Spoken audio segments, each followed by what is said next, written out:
ঘরের প্রত্যেকটা কর্নার, প্রত্যেকটা জিনিস রান্নাবান্না থেকে শুরু করে ঘরের প্রত্যেকটা কাজ সবকিছুর সাথে একজন গৃহিণীর আলাদা একটা ভালোবাসা জড়িয়ে থাকে। হ্যালো এভরিওয়ান, আসসালামু আলাইকুম। হ্যাপিস লাইফ ব্লগে সবাইকে স্বাগতম।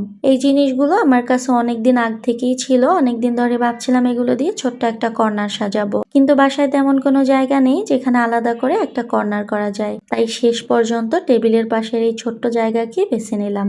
এখানে আমি ভিডিও শুট করতে পারবো, কফি করতে পারবো, চা বানাতে পারবো, নিজের মতো করে একটু সময় কাটাতেও পারবো। যদিও টেবিলের উপর এভাবে রাখা খুব একটা ভালো না, কিন্তু রাখার মতো কোনো জায়গা খুঁজে পাচ্ছি না। যেহেতু টেবিলে বসে আমাদের তেমন একটা খাওয়া হয় না, মেহমানও খুব একটা আসে না, তাই ভাবলাম নিজের ভালো লাগার জন্য এই ছোট্ট কর্নারটা সাজিয়ে নেই। জায়গাটা ছোট্ট হলেও নিজের হাতে সাজানো এই ছোট্ট কর্নারটাই আমার কাছে ভীষণ ভালো লাগছে। ছোট ছোট এই ঢাকনা দেওয়া জাপিগুলো আমি একটা শপ থেকে কিনেছিলাম, দেখে খুব ভালো লেগেছিল। আর এখন দেখছি এগুলো বেশ কাজেও দিচ্ছে। নুডলস, বিস্কুট যেসব প্যাকেটিং করা জিনিসগুলো থাকে সেগুলো সুন্দর করে এর ভেতরে রাখা যায়। তবে সত্যি বলতে টেবিলের উপরে না রেখে অন্য কোথাও রাখলে হয়তো আরো বেশি সুন্দর লাগতো, কিন্তু আমার বাসায় এমন কোনো জায়গা নেই যেখানে এই ঢাকনা দেওয়া জাপিগুলো সুন্দর করে সাজিয়ে রাখা যায়। রান্নাঘরটাও এতটাই ছোট যে ইচ্ছে করলেই সেখানে অতিরিক্ত র্যাক বা অন্য কোনো জাপি, বক্স এগুলো রাখা যায় না, তাই বাধ্য হয়ে এখানে রাখলাম।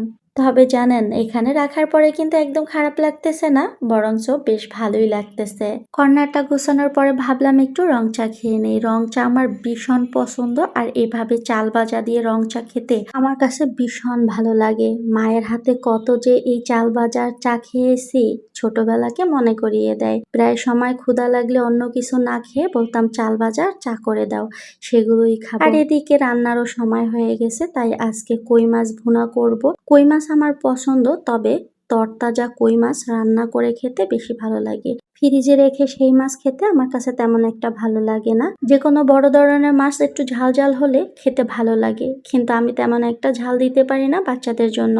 বাচ্চারা ঝাল তেমন একটা খেতে পারে না, তবে ছোট মেয়ে মোটামুটি ঝাল খায়, বড় মেয়ে একদমই ঝাল খেতে পারে না।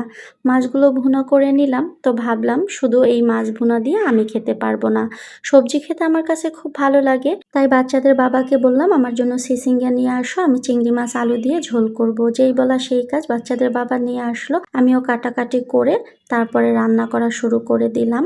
আর এখানে আমি একটু আলু অ্যাড করি, কারণ আলু না দিলে আমার কাছে কেমন জানি একটা খালি খালি লাগে। শুধু চিংড়ি মাছ দিয়ে ঝোল করলে আমার কাছে তেমন একটা ভালো লাগে না। যে কোনো খাবারে আলু দিতে আমার কাছে খুবই ভালো লাগে, বিশেষ করে মাংসের মধ্যে আলু দিয়ে খেতে অনেক বেশি স্বাদ লাগে আমার কাছে। আলুগুলো পিস পিস করে কেটে নিলাম, আর ছোট ছোট পিস পিস করে এভাবে সবজির সাথে অ্যাড করে দিলে সেটা দেখতেও ভালো লাগে আর আমার কাছে খেতেও ভালো লাগে। আর এই যে আমার রান্না কিন্তু কমপ্লিট হয়ে গেছে। ফাইনাল লুক, কালারটা অনেক সুন্দর হয়েছে, খেতেও কিন্তু দারুণ মজা হয়েছিল। সবাই ভালো থাকবেন, আজ এ পর্যন্তই। আল্লাহ হাফেজ।